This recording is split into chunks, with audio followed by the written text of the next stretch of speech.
دور نہیں کہ حق کے انکاری تمنا کریں کہ کاش وہ حق کو تسلیم کر کے خدا کی اطاعت کرنے والے ہوتے۔ انہیں چھوڑ دیجیے تاکہ خوب کھائیں پئیں مزے اڑا لیں، اور دنیا کی جھوٹی امید انہیں بھلاوے میں ڈال کر بے خبر بنائے رکھے۔ پھر بہت جلد انہیں اس بھلاوے کا برا انجام معلوم ہو جائے گا۔ اور ہم نے کسی بستی کو ہلاک نہیں کیا مگر اس کے لیے ایک جانی بوجھی ہوئی تحریریں یعنی مدت مقرر ہے، اور کوئی قوم بھی اپنی مقررہ عمر کی مدت سے نہ تو آگے بڑھ سکتی ہے اور نہ پیچھے رہ سکتی ہے۔ انہوں نے کہا، اے وہ شخص جس پر قرآن اتارا گیا ہے حقیقتاً تو دیوانہ ہے۔ اگر تو سچا ہے تو ہمارے سامنے فرشتوں کو لے کر کیوں نہیں آتا؟ ہم فرشتوں کو نہیں اتارا کرتے مگر صحیح موقع پر، اور انہیں اس وقت پھر کوئی مہلت بھی نہیں دی جاتی، کیونکہ فرشتوں کا اتارنا کوئی کھیل تماشا دکھانے کے لیے نہیں ہوا کرتا، بلکہ قوموں کو سزا اور ہلاکت کا فیصلہ سنانے کے لیے ہوا کرتا ہے۔ جب چھپی ہوئی حقیقتیں ہی بے نقاب ہو گئیں تو پھر عقل کا امتحان کیسے ہوگا؟ رہا یہ قرآن تو یہ حقیقت ہے کہ اس کو ہم ہی نے اتارا ہے، اور ہم خود ہی اس کی حفاظت کرنے والے بھی ہیں۔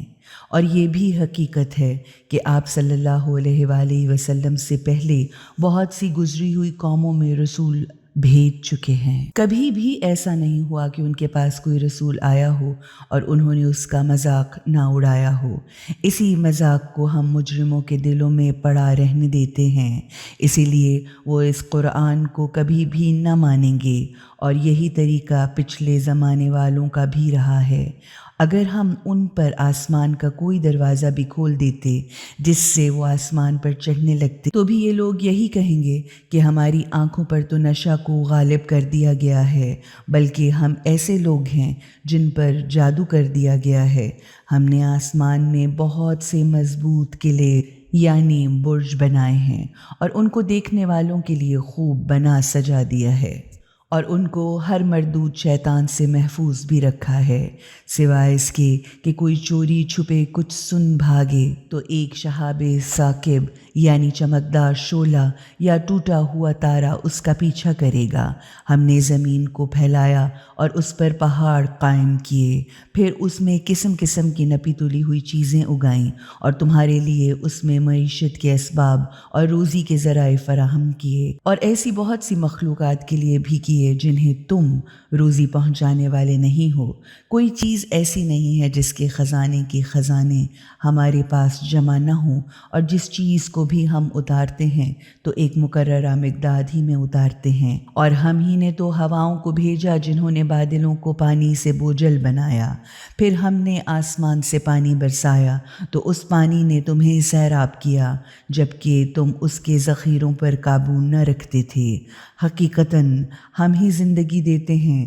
اور ہم ہی موت دیتے ہیں، اور ہم ہی سب کا ورثہ پانے والے ہیں، اور ہم ان کو بھی خوب جانتے ہیں جو تم سے پہلے یا آگے گزر چکے ہیں، اور ان کو بھی جانتے ہیں جو تمہارے بعد آنے والے ہیں۔ اور یہ حقیقت ہے کہ تمہارا پالنے والا مالک ان سب کو ضرور اکٹھا کرے گا، کیونکہ وہ ہر کام بڑی گہری مصلحتوں کی بنا پر بالکل ٹھیک ٹھیک کرنے والا ہے، اور وہ سب کچھ اچھی طرح سے جاننے والا بھی ہے۔ اور ہم نے انسان کو گندھی ہوئی مٹی کے سوکھے ہوئے گارے سے پیدا کیا، اور اس سے پہلے ہم جنوں کو آگ کی جان لیوا تپتی ہوئی لپٹ یا تیز حرارت سے پیدا کر چکے تھے۔ اس موقع پر جب تمہارے پالنے والے مالک نے فرشتوں سے کہا کہ میں ایک انسان کو گوندھی ہوئی مٹی کے سوکھے ہوئے گارے سے پیدا کرنے والا ہوں، تو جب میں اسے ٹھیک کر کے پورا بنا چکوں اور اس میں اپنی خاص روح میں سے کچھ پھونک دوں تو تم سب اس کے سامنے سجدے میں گر پڑنا۔ تو تمام فرشتوں نے سجدہ کیا سوائے ابلیس کے کہ اس نے اس بات سے انکار کر دیا کہ وہ سجدہ کرنے والوں کا ساتھ دے۔ خدا نے پوچھا، اے ابلیس، تجھے کیا ہو گیا ہے؟ تو سجدہ کرنے والوں کے ساتھ نہ ہوا؟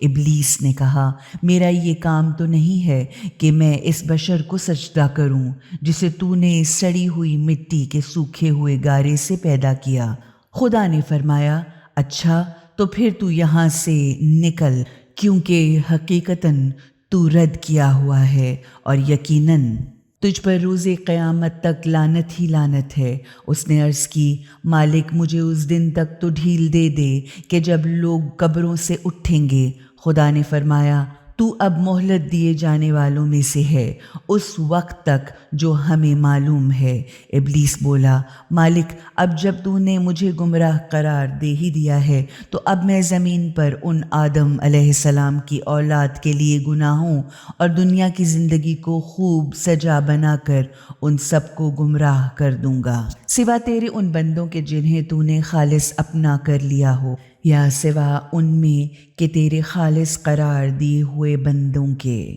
خدا نے فرمایا یہ خلوص کا راستہ ہے جو سیدھا مجھ تک پہنچتا ہے۔ حقیقتاً جو میرے خالص بندے ہیں ان پر تو تیرا کوئی قابو نہ ہوگا سوا ان گمراہوں اور بہکے ہوئے لوگوں کے جو تیرے پیچھے چلیں گے، یا تیرا قابو تو صرف ان بہکے ہوئے لوگوں پر ہی چلے گا جو تیری پیروی کریں گے۔ اور یہ بھی حقیقت ہے کہ جہنم ہی وہ جگہ ہے جس کا ان سب سے میرا پکا وعدہ ہے۔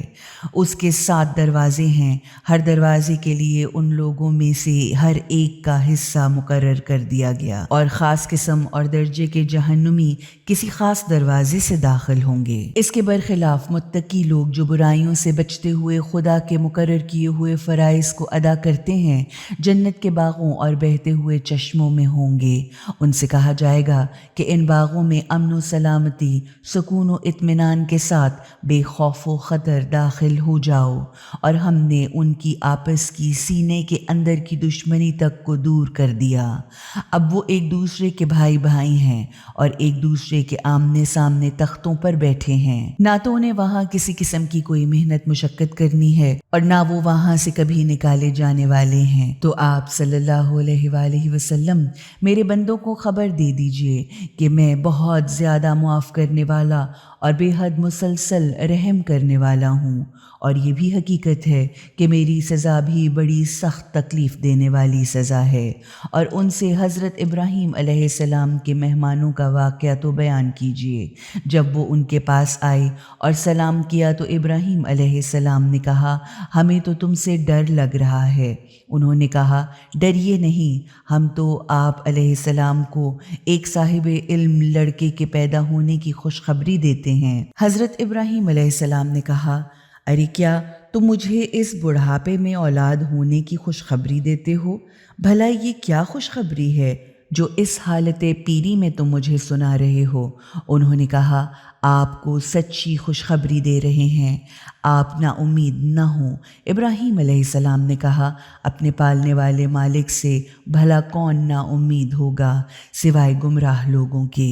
پھر ابراہیم علیہ السلام نے پوچھا اے خدا کے بھیجے ہوئے فرشتوں، تمہاری اصل مہم یعنی اصل مقصد کیا ہے؟ انہوں نے کہا ہم ایک مجرم اور گناہگار قوم کی طرف بھیجے گئے ہیں سوائے لوط کے گھر والوں کے کہ ان سب کو تو ضرور بچا لیں گے سوائے ان کی بیوی کے۔ اس کے لیے تو ہم نے یہ طے کر لیا ہے کہ وہ تو ضرور ان سے چھوٹ کر پیچھے رہ جانے والوں ہی میں شامل ہوگی۔ پھر جب یہ خدا کے بھیجے ہوئے فرشتے لوط علیہ السلام کے گھر والوں کے پاس آئے تو لوط علیہ السلام نے کہا آپ لوگ تو اجنبی معلوم ہوتے ہیں۔ انہوں نے کہا نہیں، بلکہ ہم تو وہی عذاب لے کر آئے ہیں جس کے آنے میں یہ لوگ شک کیا کرتے تھے، اور ہم آپ علیہ السلام کے پاس ایک ٹھوس حقیقت لے کر آئے ہیں، اور حقیقتاً ہم بالکل سچے ہیں۔ اب آپ علیہ السلام تو رات کے کسی حصے میں اپنے گھر والوں کے ساتھ چلے جائیے، اور آپ علیہ السلام خود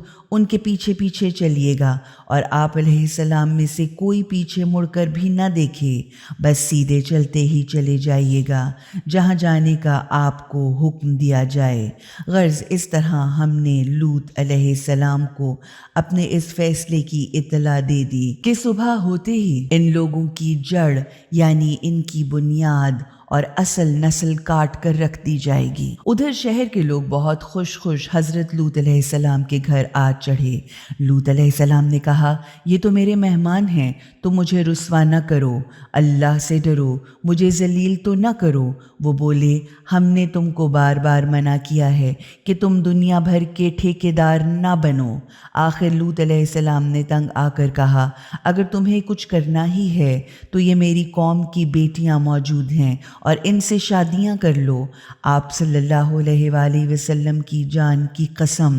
اس وقت تو وہ لوگ اپنی بدماشی اور مستی کے نشے میں اندھے اور آپے سے باہر ہوئے جاتے تھے۔ بس پھر کیا تھا، سورج کے نکلتے ہی ایک زبردست دھماکے نے انہیں دبوچ لیا۔ پھر تو ہم نے اس بستی کے اوپر کے حصے کو اٹھا کر نیچے دبا دیا اور اس پر یہ کیا کہ پکی ہوئی مٹی کے پتھروں کی موسلا دھار بارش برسا دی۔ حقیقتاً اس قصے میں سمجھدار پہچان والوں اور غور سے دیکھنے والوں کے لیے عبرت کی بڑی نشانیاں ہیں، کیونکہ وہ علاقہ جہاں ان بدماشوں کو یہ سزا دی گئی تھی عام راستے پر واقع ہے اور اب تک برقرار بھی ہے۔ غرض ایمانداروں اور ابدی حقائق کے ماننے والوں کے لیے تو حقیقتاً اس میں بڑا سبق اور عبرت کا سامان ہے۔ اور گھنے جنگل ایکا والے تو بڑے ہی ظالم لوگ تھے، تو ہم نے ان سے بدلہ لے لیا اور ان دونوں قوموں کے اجڑے ہوئے سزا یافتہ علاقے آج بھی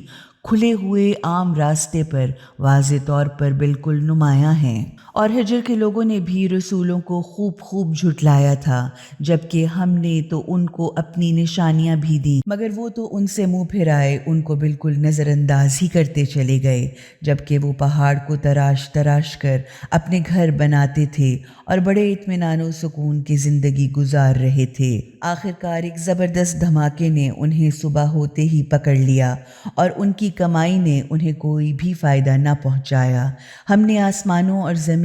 اور ان کے درمیان کی تمام چیزوں کو بالکل ٹھیک ایک حقیقی مقصد کے سوا کسی اور بنیاد پر پیدا نہیں کیا، یعنی بے مقصد نہیں بنایا ہے۔ اور یہ بھی حقیقت ہے کہ قیامت اور فیصلے کی گھڑی تو لازمی طور پر آ کر ہی رہے گی۔ تو فی الحال ان لوگوں کو اچھے شریفانہ طریقے سے معاف کرتے رہیے، کیونکہ حقیقتاً آپ صلی اللہ علیہ وآلہ وسلم کا پالنے والا مالک سب کا پیدا کرنے والا بھی ہے اور سب کچھ خوب اچھی طرح جاننے والا بھی ہے۔ اس میں کوئی شک نہیں کہ ہم نے آپ صلی اللہ علیہ وآلہ وسلم کو سورہ حمد کی 7 ایسی آیتیں عطا کی ہیں جو بار بار دہرائی جانے کے لائق ہیں، اور تمہیں بڑا قرآن یعنی قرآن عظیم جیسی بڑی چیز بھی عطا کی ہے۔ اس لیے آپ صلی اللہ علیہ وآلہ وسلم دنیا کے اس تھوڑے سے چند روزہ فائدوں کی طرف جو ہم نے ان میں سے مختلف لوگوں کو دیے ہیں اپنی نظریں نہ بڑھائیے اور ان کے حال پر رنج بھی نہ کیجیے، البتہ ایمانداروں اور حق کے ماننے والوں سے جھک کر ملیے اور حق کو نہ ماننے والوں سے بالکل صاف کہہ دیجیے کہ میں تو آنے والے خطرات سے واضح طور پر کھلا ہوا ڈرانے والا ہوں۔ ویسا ہی خطرہ، عذاب یا ڈراوا یا وارننگ جیسا ہم نے فرقے بنانے والوں یا قوم کو تقسیم کرنے والوں یعنی یہودیوں کی طرف اتارا تھا، جنہوں نے اپنے قرآن یا خدا کی کتاب تک کو بھی ٹکڑے کر ڈالا۔ تو قسم ہے تیرے مالک کی کہ ہم ضرور ان سب سے خوب اچھی طرح سے پوچھ گچھ اور جواب طلبی کریں گے کہ وہ کیا کچھ بدماشیاں کیا کرتے تھے۔ تو اب جس چیز کا آپ صلی اللہ علیہ وآلہ وسلم کو حکم دیا جا رہا ہے اس کو ڈنکے کی چوٹ پر ظاہر کر دیجئے اور مشرکوں کی ذرا پرواہ نہ کیجیے۔ آپ کی طرف سے تو ہم خود ان مذاق اڑانے والوں سے نمٹنے، خبر لینے اور سزا دینے کے لیے بہت کافی ہیں، جو لوگ کہ اللہ کے ساتھ کوئی دوسرا خدا قرار دیتے ہیں، تو بہت جلد انہیں ان کا برا انجام معلوم ہو جائے گا۔ ہمیں معلوم ہے کہ ان کی باتوں پر جو وہ لوگ کیا کرتے ہیں آپ صلی اللہ علیہ وآلہ وسلم کا دل تنگ ہوتا ہے یا آپ کے دل کو سخت تکلیف ہوتی ہے، تو اس کا علاج یہ ہے کہ آپ اپنے پالنے والے مالک کی حمد و تعریف کے ساتھ اس کی پاکیزگی اور بے عیب ہونے کو بیان کرتے رہیں، یا حمد کے ساتھ اس کی تسبیح کرتے رہیں اور سجدہ کرنے والوں میں سے ہو جائیں، اور عملاً اپنے پالنے والے مالک کی بندگی یعنی اسی کی اطاعت کرتے رہیں یہاں تک کہ موت کا یقینی وقت آ جائے۔ شروع کرتی ہوں اس اللہ کے نام کے ساتھ مدد طلب کرتے ہوئے جو سب کو فیض پہنچانے والا، مسلسل بے حد رحم کرنے والا ہے۔ آ گیا اللہ کا حکم، اسلام کی تبلیغ کرنے یا عذاب خدا کے آنے کا، تو اب اس کے متعلق جلدی نہ مچاؤ، کیونکہ خدا ہر عیب اور ہر نقص سے پاک ہے اور بلند و بالا ہے۔ اس شرک سے جو وہ لوگ کرتے ہیں، وہی خدا اپنے حکم سے اپنے بندوں میں سے جس پر چاہتا ہے فرشتوں کو روح کے ساتھ اتارتا ہے، یعنی وہی خدا اپنے بندوں میں سے جس پر چاہتا ہے فرشتوں کو اپنے خاص حکم کی روح کے ساتھ اتارتا ہے، تاکہ تم آگاہ کر دو کہ میرے سوا کوئی خدا نہیں، لہٰذا تم مجھ ہی سے ڈرو یا میری ناراضگی سے بچنے کا انتظام کرو، کیونکہ اسی خدا نے آسمانوں اور زمین کو ٹھیک ٹھیک مقصد کے ساتھ پیدا کیا۔ وہ بہت ہی بلند و برتر ہے اس شرک سے جو یہ لوگ کیا کرتے ہیں۔ اس نے انسان کو چھوٹے سے قطرے سے پیدا کیا، اور اب دیکھتے ہی دیکھتے وہ ایک کھلا ہوا جھگڑالو انسان نظر آ رہا ہے۔ اسی خدا نے جانور بھی پیدا کیے جن میں تمہارے لیے لباس کا سامان بھی ہے اور طرح طرح کے دوسرے فائدے بھی ہیں، اور ان سے تم غذا بھی حاصل کرتے ہو۔ ان میں تمہارے لیے خوبصورتی اور شان و شوکت کا سامان بھی ہے۔ اس وقت کہ جب صبح تم انہیں چرانے کے لیے بھیجتے ہو اور شام کو انہیں واپس لاتے ہو، وہ تمہارے بوجھوں کو بھی اٹھا اٹھا کر ایسے ایسے دور دراز مقامات تک لے جاتے ہیں جہاں تم سخت جانفشانی اور محنت کے بغیر پہنچ ہی نہیں سکتے۔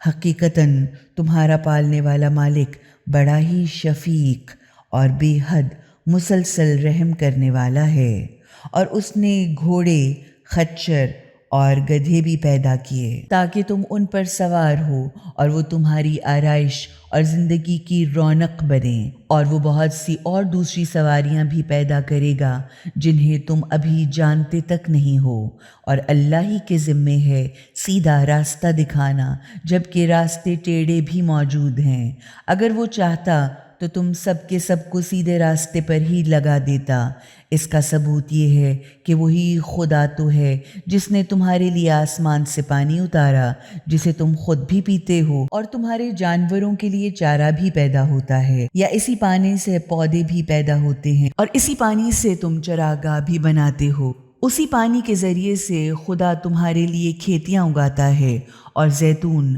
کھجور، انگور اور طرح طرح کے دوسرے تمام پھلوں کو اگاتا ہے۔ حقیقتاً اس میں ایک بڑی نشانی ہے ان لوگوں کے لیے جو غور و فکر سے کام لیتے ہیں، جبکہ اسی خدا نے تمہارے قبضے میں دے دیے ہیں رات، دن، سورج، چاند، ستارے، جو اسی خدا کے حکم سے تمہارے قابو میں ہیں اور تمہیں فائدے پہنچاتے ہیں۔ یقیناً اس میں حقیقت کو سمجھنے کی بڑی نشانیاں ہیں ان لوگوں کے لیے جو عقل سے کام لیتے ہیں، اور جو بہت ہی رنگ برنگ کی چیزیں تمہارے لیے پیدا کی ہیں۔ ان میں بھی حقیقتاً نشانی یعنی دلیل ہے ان لوگوں کے لیے جو سبق لینے والے ہیں۔ اور وہی خدا تو ہے جس نے دریا کو بھی تمہارے قابو میں دے دیا تاکہ تم اس سے تازہ گوشت کھاؤ اور اس سے وہ زیور نکالو جنہیں تم پہنا کرتے ہو، اور تم دیکھتے ہو کہ کشتی سمندر میں کس طرح سے سمندر کا سینہ چیرتی ہوئی چلتی ہے،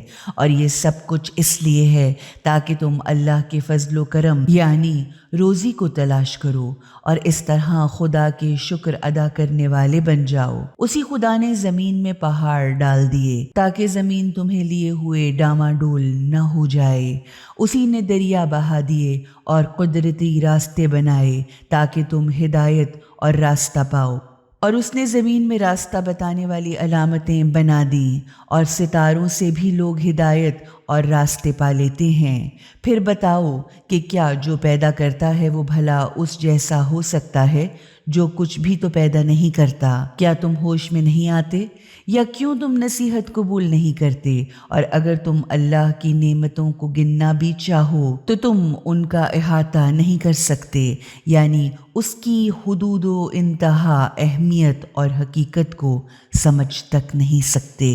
حقیقت یہ ہے کہ اللہ بڑا ہی معاف کرنے والا ہے اور بے حد مسلسل رحم کرنے والا ہے۔ حالانکہ اللہ اسے بھی جانتا ہے جو گناہ تم چھپاتے ہو، اور انہیں بھی جانتا ہے جنہیں تم ظاہر کرتے ہو۔ رہے وہ جنہیں وہ لوگ اللہ کو چھوڑ کر پکارتے ہیں، وہ تو کچھ بھی پیدا نہیں کرتے، وہ تو خود پیدا کیے جاتے ہیں۔ وہ بت تو مردہ ہیں، زندہ تک نہیں ہیں، ان کو تو یہ بھی خبر نہیں ہے کہ وہ کب زندہ کر کے اٹھائے جائیں گے۔ تمہارا خدا تو بس ایک ہی خدا ہے۔ رہے وہ جو آخرت کی زندگی ہی کو نہیں مانتے، تو ان کے دل اس حقیقت کے انکاری ہیں، کیونکہ ان کی حالت یہ ہے کہ وہ تکبر سے کام لیتے ہیں۔ کوئی شبہ نہیں ہے کہ اللہ اس کو بھی جانتا ہے جسے وہ چھپاتے ہیں، اور اسے بھی کہ وہ جسے ظاہر کرتے ہیں۔ حقیقت یہ ہے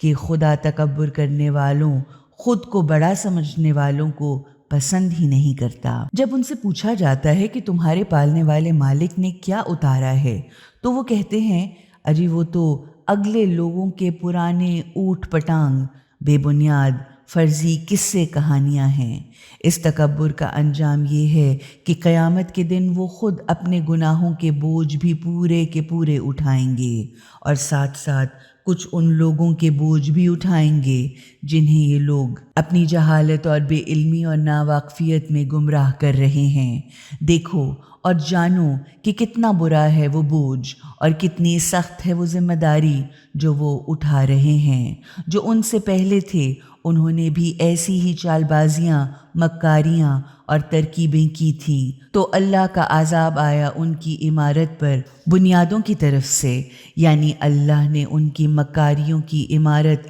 جڑ سے اکھاڑ پھینکی اور اس کی چھت تک اوپر سے ان کے سر پر آن گری۔ غرض ان پر اللہ کا عذاب اس صورت اور ایسے انداز سے آیا کہ انہیں خبر تک نہ ہوئی، یعنی ان پر خدا کا عذاب ادھر سے آیا کہ جس طرف سے ان کو خیال و گمان تک نہ تھا۔ پھر قیامت کے دن خدا ان کو خوب ذلیل و خوار بھی کرے گا اور ان سے کہے گا کہ کہاں ہیں میرے وہ شریک جن کے بارے میں تم ایمانداروں سے لڑا کرتے تھے؟ تو کہاں ان لوگوں نے جن کو حقیقت کا علم دیا گیا تھا کہ حقیقتاً آج کے دن حق کے منکروں کے لیے رسوائی، بدبختی اور برائی ہی برائی ہے، جن کی پوری روح کو فرشتے کھینچ کھینچ کر نکالیں گے، اس حالت میں کہ وہ خود اپنے ہی اوپر ظلم کرنے والے تھے۔ تو اب انہوں نے اپنے ہتھیار ڈال دیے اور بکتے ہیں کہ ہم تو کوئی برا کام نہیں کرتے تھے۔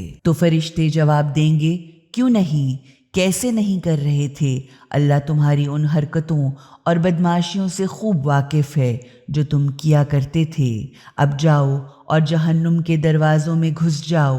اسی میں تم کو ہمیشہ ہمیشہ رہنا ہے۔ بس یہ حقیقت ہے کہ بہت ہی برا ٹھکانہ ہے تکبر کرنے یا خود کو بڑا سمجھنے والوں کا۔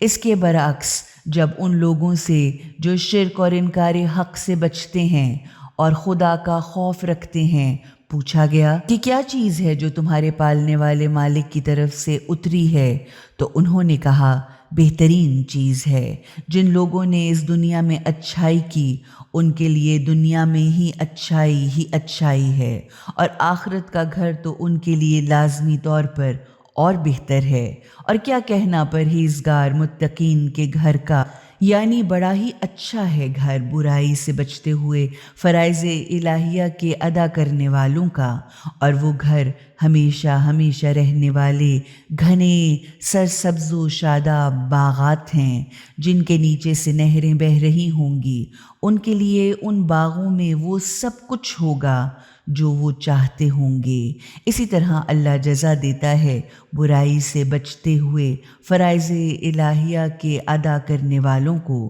جن کی روحیں پاکیزہ حالت میں فرشتے قبض کرتے ہیں تو یہ کہتے ہیں سلام ہو تم پر، جنت میں داخل ہو جاؤ ان کاموں کے بدلے میں جو تم دنیا میں کیا کرتے تھے۔ تو کیا یہ لوگ انتظار کر رہے ہیں؟ تو اب اس کے سوا اور کیا باقی رہ گیا ہے کہ موت کے فرشتے ہی ان کے پاس آ پہنچیں یا تیرے مالک کا حکم عذاب آ جائے۔ ایسا ہی کیا تھا ان لوگوں نے بھی جو ان سے پہلے تھے، اور اللہ نے ان پر عذاب بھیج کر کوئی ظلم نہیں کیا، بلکہ انہوں نے خود اپنے اوپر ظلم کیا، تو خود انہی کے ان کاموں کی برائیاں ان کو پہنچیں جو انہوں نے خود کیے تھے، اور ان پر وہی عذاب نازل اور مسلط ہو کر رہا جس کا وہ مذاق اڑایا کرتے تھے۔ ان لوگوں نے کہ جو خدا کے ساتھ کسی اور خدا کو شریک کرتے ہیں کہا، اگر خدا چاہتا تو ہم خدا کے سوا کسی اور چیز کی بندگی نہ کرتے،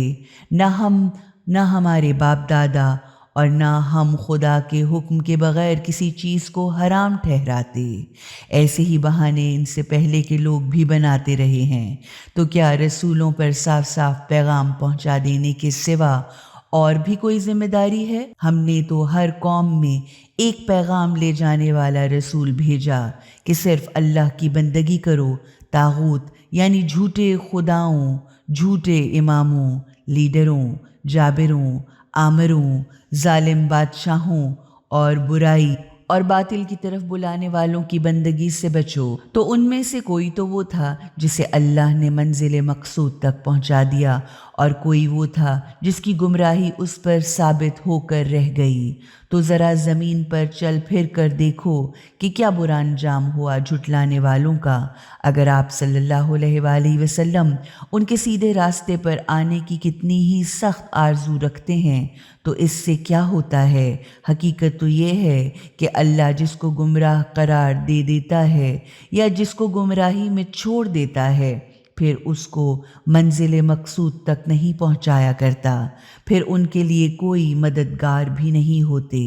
انہوں نے اللہ کی قسمیں بلکہ انتہا بڑی اور کڑی قسمیں کھائیں کہ اللہ دوبارہ زندہ کر کے نہیں اٹھائے گا اسے جو مر جائے گا۔ اٹھائے گا کیوں نہیں؟ یہ تو اس کا ایک ایسا وعدہ ہے جسے پورا کرنا اس نے اپنے اوپر لازمی کر لیا ہے، یعنی یہ تو اس کا سچا وعدہ ہے، لیکن زیادہ تر لوگ جانتے نہیں ہیں۔ یہ زندہ کرنا اس لیے ہے تاکہ اللہ ان کے سامنے پوری طرح ظاہر کر دے اس حقیقت کو جس میں وہ اختلاف کر رہے ہیں، اور حق اور حقیقتوں کے منکروں کو معلوم ہو جائے گا کہ وہ بالکل جھوٹے تھے۔ رہا یہ سوال کہ یہ سب کچھ کیسے ممکن ہے، تو ہمارا تو کسی چیز کے لیے بس کہنا ہی تو ہوتا ہے۔ جب ہم اس کے ہونے کا ارادہ کر لیتے ہیں تو بس ہم اسے حکم دیتے ہیں کہ ہو جا،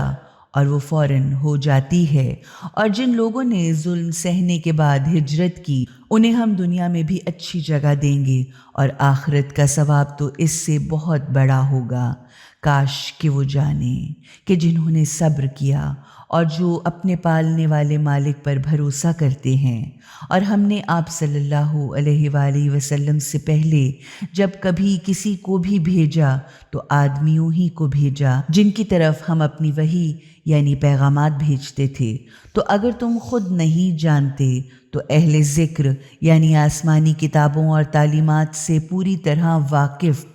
اور ان کو یاد رکھنے والوں سے پوچھ لو۔ پچھلے رسولوں کو بھی ہم نے روشن نشانیاں، کھلی ہوئی دلیلیں اور کتابوں کے ساتھ بھیجا تھا، اور اب ہم نے یہ یادداشت یعنی یہ ذکر آپ صلی اللہ علیہ وآلہ وسلم پر اتاری ہے تاکہ آپ لوگوں کے سامنے اس چیز کو تشریحات کے ساتھ کھول کھول کر بیان کرتے جائیں جو ان کے لیے اتاری گئی ہے، تاکہ لوگ غور و فکر سے کام لیں۔ پھر کیا وہ لوگ جو بری سے بری چالیں اور ترکیبیں چل رہے ہیں اس بات پر بالکل بے خوف اور بالکل مطمئن ہو گئے ہیں کہ اللہ زمین کو ان کے ساتھ دھنسا دے یا ان پر عذاب لے آئے